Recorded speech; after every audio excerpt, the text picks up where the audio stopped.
Naturally, since the discovery of my own diabetes, I have gotten to know a great many other diabetics. Let me tell you about two extremes. One fellow who has a very mild case belongs to that fraternity of the living dead, obsessed with a fear of the weather. He is usually ridiculously bundled up. He is afraid of infection. So he shuns anybody who has the slightest sniffle.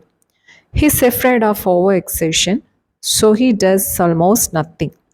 He spends most of his mental energy worrying about what might happen. He bores other people, telling them how awful his problem really is. His real ailment is not diabetes, rather, he is a victim of health excusitis. He has pitied himself into being an invalid. The other extreme is a division manager for a large publishing company. He has a severe case. He takes about 30 times as much insulin as the fellow mentioned above. But he is not living to be sick. He is living to enjoy his work and have fun. One day he said to me, "Sure, it is an inconvenience, but so is shaving. But I am not going to think myself to bed. When I take those shots, I just praise the guys who discovered insulin."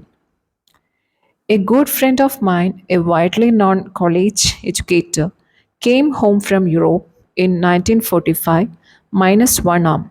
Despite his handicap, John is always smiling, always helping others. He's about as optimistic as anyone I know. One day, he and I had a long talk about his handicap. "It's just an arm," he said. "Sure, two are better than one, but they just cut off my arm. My spirit is 100% intact. I'm really grateful for that." Another amputee friend is an excellent golfer. One day I asked him how he had been able to develop such a near perfect style with just one arm. I mentioned that most golfers with two arms can't do nearly as well. His reply says a lot. "Well, it's my experience," he said, "that the right attitude and one arm will beat the wrong attitude and two arms every time. The right attitude and one arm will beat the wrong attitude and two arms every time." Think about that for a while. It holds true not only on the golf course but in every facet of life. Four things you can do to lick health excusitis. The best vaccine against health excusitis consists of these four doses. 1. Refuse to talk about your health. The more you talk about an ailment, even the common cold, the worse it seems to get. Talking about bad health is like putting fertilizer on weeds. Besides, talking about your health is a bad habit. It bores people. It makes one appear self centered and old maidish. Success minded people defeat the natural tendency to talk about their bad health. One may, and let me emphasize the word may, get a little sympathy, but one doesn't get respect and loyalty by being a chronic complainer. 2. Refuse to worry about your health. Dr. Walter Alvarez, emeritus consultant to the world famous Mayo Clinic, wrote recently, "I always beg warriors to exercise some self control.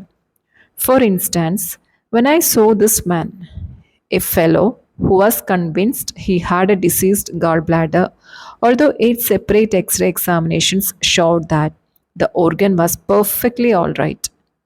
I begged him to quit getting his gallbladder x rayed. I have begged hundreds of heart conscious men to quit getting electrocardiograms made." 3. Be genuinely grateful that your health is as good as it is.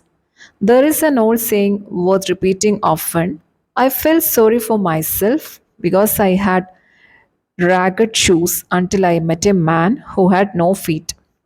Instead of complaining about not feeling good, it's far better to be glad you are as healthy as you are. Just being grateful for the health you have is powerful vaccination against developing new aches, pains, and real illness. 4. Remind yourself often. It's better to wear out than rest out. Life is yours to enjoy. Don't waste it. Don't pass up living by thinking yourself into a hospital bed. 5. But you have got to have brains to succeed. Intelligence excusitis or I lack brains is common. In fact, it's so common that perhaps as many as 95% of the people around us have it in varying degrees. Unlike most other types of excusitis, people suffering from this particular type of the malady suffer in silence. Not many people will admit openly that they think they lack adequate intelligence. Rather, they feel it deep down inside. Most of us make two basic errors with respect to intelligence. 1. We underestimate our own brain power. And 2. We overestimate the other fellow's brain power. Because of these errors, many people sell themselves short.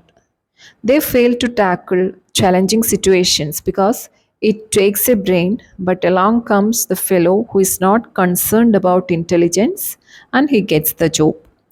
What really matters is not how much intelligence you have, but how you use what you do have. The thinking that guides your intelligence is much more important than the quantity of your brain power. Let me repeat, for this is vitally important. The thinking that guides your intelligence is much more important than how much intelligence you may have. In answering the question, should your child be a scientist? Dr. Edward Teller, one of the nation's foremost physicists, said, a child does not need a lightning fast mind to be a scientist, nor does he need a miraculous memory, nor is it necessary that he get a very high grades in school. The only point that counts is that the child have a high degree of interest in science. Interest, enthusiasm is a critical factor even in science. With a positive, optimistic, and cooperative attitude, a person with an IQ of 100 will earn more money, win more respect, and achieve more success than a negative, pessimistic, and cooperative individual with an IQ of 120. Just enough sense to stick with something, a chore, task, project, until it is completed, pays off much better than idle intelligence, even if idle intelligence be of genius caliber. For stickability is 95% of ability.